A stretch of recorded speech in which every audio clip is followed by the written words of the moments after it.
Hello friends, welcome back to my channel Earth Mom Dehradun और मैं हूँ ज्योति। वेलकम करती हूँ आप सबका अपने चैनल में और वेलकम करती हूँ अनदर वीडियो में। सो फ्रेंड्स, गर्मी इतनी तेज हो रही है ना, और आज मेरा एसी का जो स्विच है ना वो भी खराब हो गया, इसलिए पसीने भी आ रहे हैं। और साथ ही साथ नीचे जो है सोसाइटी में प्रोग्राम भी चल रहा है, तो उसके साउंड से भी आप लोगों को डिस्टर्बेंस हो सकती है, तो उसके लिए मैं पहले ही आप सबसे अपॉलॉजीज मांगती हूँ। और सोसाइटी में जो फंक्शन हो रहा है वो भी बहुत ही अच्छा फंक्शन है, वो आप मेरे व्लॉग्स में देखने को आपको मिल जाएगा। तो जब मैं इसका व्लॉग डालूंगी तो आप ज़रूर देखना कि कितने धूमधाम से हमारी सोसाइटी में मंदिर की स्थापना हो रही है, और आप लोगों को देख के बहुत मज़ा आएगा। तो चलिए आज का रिएक्शन जो है हम शुरू करें। तो फ्रेंड्स, आज हम बात करने वाले हैं बॉलीवुड की एक फेमस अदाकारा, जो कि फेमस अपने अदाकारी के लिए नहीं, अपने बोल्ड सीन्स के लिए थी। और लाइमलाइट में वो हमेशा बोल्ड सीन्स की वजह से रहती थी। अपने टाइम की बहुत ही फेमस एक्ट्रेस पूजा भट्ट की आज हम लोग बात करने वाले हैं। जैसा कि आप सब लोग जानते हैं, अपने टाइम की फेमस एक्ट्रेस पूजा भट्ट, जो कि महेश भट्ट की बेटी हैं, वो अपने काफ़ी विवादों के कारण बहुत ही चर्चित में रहा करती थी। जी नहीं, अगर आप सोच रहे हैं कि वो अपनी अदाकारी के लिए फेमस थी, तो बिल्कुल नहीं। वो अपनी अदाकारी से ज़्यादा अपने बोल्ड सीन्स के लिए इंडस्ट्री में बहुत ज़्यादा फेमस थी। बहुत छोटी उम्र से ही उन्होंने बोल्ड सीन्स करने शुरू कर दिए थे, और बाकी उस टाइम की जितनी भी एक्ट्रेसेस थी उनसे 2 गुना ज़्यादा बोल्ड सीन्स वो दिया करती थी। और महेश भट्ट उनके पिता, जो कि जिन्हें कि आप लोग बहुत अच्छे से जानते होंगे, वो काफ़ी बोल्ड मूवीज़ बना चुके हैं, और डायरेक्शन और राइटिंग का काम वो करते हैं। ज़्यादातर उनकी जितनी भी मूवीज़ हैं वो बोल्ड मूवीज़ ही हैं, जैसे जिस्म, मर्डर और राज। और साथ ही साथ पूजा भट्ट जब 17 साल की उम्र में थी, तो उसने अपने पापा के साथ फोटोशूट एक करवाया था, जिस फोटोशूट की वजह से वो लोग बहुत ही ज़्यादा विवादों में आ गए थे। वो फोटोशूट था, उसने अपने पापा की गोद में बैठ के एक लिप किस किया था, जिसकी वजह से बहुत सारे लोगों ने प्रोटेस्ट भी किया था, और बहुत सारे लोग इसके अगेंस्ट खड़े भी हो गए थे। और बस वहीं से जो है पूजा भट्ट का करियर डगमगाना शुरू हो गया, और इंडस्ट्री से लेकर लोग भी उन्हें धीरे धीरे नापसंद करने लगे, और उनका करियर वहीं पे फुल स्टॉप लग गया। तो यहाँ तो सिर्फ शुरुआत थी, लेकिन बोलते हैं ना, आग में घी का काम कर दिया महेश भट्ट के एक इंटरव्यू में। जी हाँ, महेश भट्ट ने एक कॉन्फ्रेंस में, जो कि प्रेस कॉन्फ्रेंस थी, वहां पे एक ऐसा स्टेटमेंट दे दिया, जिस स्टेटमेंट की वजह से वर्ल्ड वाइड जो है वो हाहाकार मच गया, और वर्ल्ड वाइड इन लोगों की पॉपुलैरिटी जो है वो नेगेटिव तरीके से बहुत ज्यादा फेमस हो गई। और वो कॉन्फ्रेंस में इन्होंने एक जो स्टेटमेंट कही थी, वो मैं आज स्टेटमेंट आपको बताती हूँ। उस प्रेस कॉन्फ्रेंस में महेश भट्ट ने स्टेटमेंट कही थी कि अगर पूजा भट्ट मेरी बेटी ना होती तो मैं इनसे शादी कर लेता। बस इनकी उस स्टेटमेंट का और पूजा भट्ट के करियर का वहीं पे जो है ग्राफ बिल्कुल डाउन चला गया, और कब वो 100 से 0 में पहुंच गई ये देखने वालों को पता भी नहीं चला। कहने वाले लोग और सूत्रों की माने तो बहुत सारी ये भी बातें सामने आई हैं कि पूजा भट्ट की जो लाइफ है ना, उसमें महेश भट्ट का इंटरफेरेंस बहुत ही ज्यादा रहता था। वो चाहे उसकी पर्सनल लाइफ हो या उसकी प्रोफेशनल लाइफ हो, महेश भट्ट बहुत ज्यादा इंटरफेयर उनकी लाइफ में किया करते थे।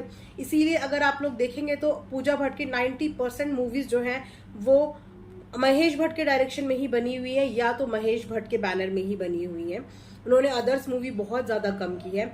बस इसी के चलते जो है पूजा भट्ट एक टाइम पे आके इतनी एग्जॉस्ट हो गई और इतना ज्यादा बाउंडेड फील करने लगी कि फाइनली उन्होंने जो है फिर शादी कर ली। तो उनकी शादी भी कुछ खास ज्यादा टाइम तक चल नहीं पाई। 11 साल के बाद जो है उनका डाइवोर्स हो गया, और अपने डाइवोर्स के लिए भी वो ट्विटर पे 1-2 बार ट्वीट करती हुई नजर आई हैं। जब उनका फाइनल डाइवोर्स हो गया था, तो उन्होंने ट्विटर पे एक ट्वीट भी किया था, जिसमें उन्होंने ये लिखा था कि अब मैं अपनी जिंदगी में खुल के जी सकती हूँ, अपनी मर्जी का कर सकती हूँ, जो मेरे मन में आया मैं वो कर सकती हूँ। तो उनके इस ट्वीट को रीट्वीट करते हुए महेश भट्ट दिखाई दिए, जिसमें कि फिर पब्लिक ने उनको बहुत ज्यादा ट्रोल किया, और फिर से उनको एक बार ट्रोलिंग का सामना करना पड़ा। साथ ही साथ पूजा भट्ट ने अब जो है बिग बॉस के हाउस में एंट्री मारी है, और अब आप सबको वो बिग बॉस के हाउस में कंटेस्टेंट्स के साथ जो है वो compete करती हुई नजर आएंगी। और उनके इस डिसीजन से महेश भट्ट नाखुश से नजर आए, क्योंकि एक इंटरव्यू में जब महेश भट्ट से पूजा भट्ट की एंट्री के बारे में, बिग बॉस के बारे में पूछा गया, तो महेश भट्ट ने बिल्कुल ही कंप्लीट तरीके से इस बात को इग्नोर कर दिया, और उन्होंने इस चीज पे बिल्कुल भी इंटरेस्ट नहीं दिखाया। बिग बॉस के हाउस में भी जो है पूजा भट्ट काफी बॉसी एटीट्यूड में नजर आई, और उनके इस एटीट्यूड की वजह से घर वालों को उनसे धीरे धीरे प्रॉब्लम होने लगी है। और अभी कल के ही एपिसोड में जो है पूजा भट्ट वो एक कंटेस्टेंट से बात करती हुई नजर आई, जिसमें वो उनको कह रही थी कि मैंने बहुत दूध पिया है। तो इस दूध का मतलब समझते हो? तो इस दूध की भी मैं आपको हिंट बता देती हूँ कि इस दूध का मामला क्या है और इस दूध से उनका मतलब क्या था। तो फ्रेंड्स, जो पूजा भट्ट ने 17 साल की उम्र में ही जो है वो ड्रिंकिंग शुरू कर दी थी, और वो बहुत ही ज्यादा शराब पिया करती थी। एक टाइम पे आके पूजा भट्ट को यही डर हो गया था कि मैं अब ज्यादा जी नहीं पाऊंगी, तो अपने इस एडिक्शन को छोड़ने के लिए उनको बहुत मेहनत करनी पड़ी और एक टाइम तो ऐसा आ गया था उनकी ज़िंदगी में कि उन्हें लग रहा था कि अब मेरी लाइफ नहीं बच पाएगी। इस तरीके से जो है शराब का एडिक्शन उनके सर पे, उनके माथे पे इस तरीके से चढ़ गया था कि वो छोड़ना चाह के भी नहीं छोड़ पा रही थी। लेकिन फिर पूजा भट्ट ने बहुत हिम्मत करी और उन्होंने जो है अल्कोहल छोड़ दी।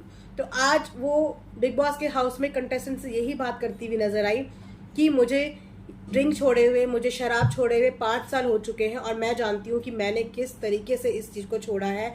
और साथ ही साथ अपने एक इंटरव्यू में पूजा भट्ट जो है वो पूजा भट्ट को one of the vocal celebrities में गिना जाता है कि वो जैसे कंगना रनौत है ना, वो भी इस तरह बहुत ज़्यादा वोकल है। तो एक इंटरव्यू में देख रही थी जिस इंटरव्यू में आलिया भट्ट उनका इंटरव्यू ले रही थी और वहाँ पे उनकी पूरी भट्ट फैमिली थी।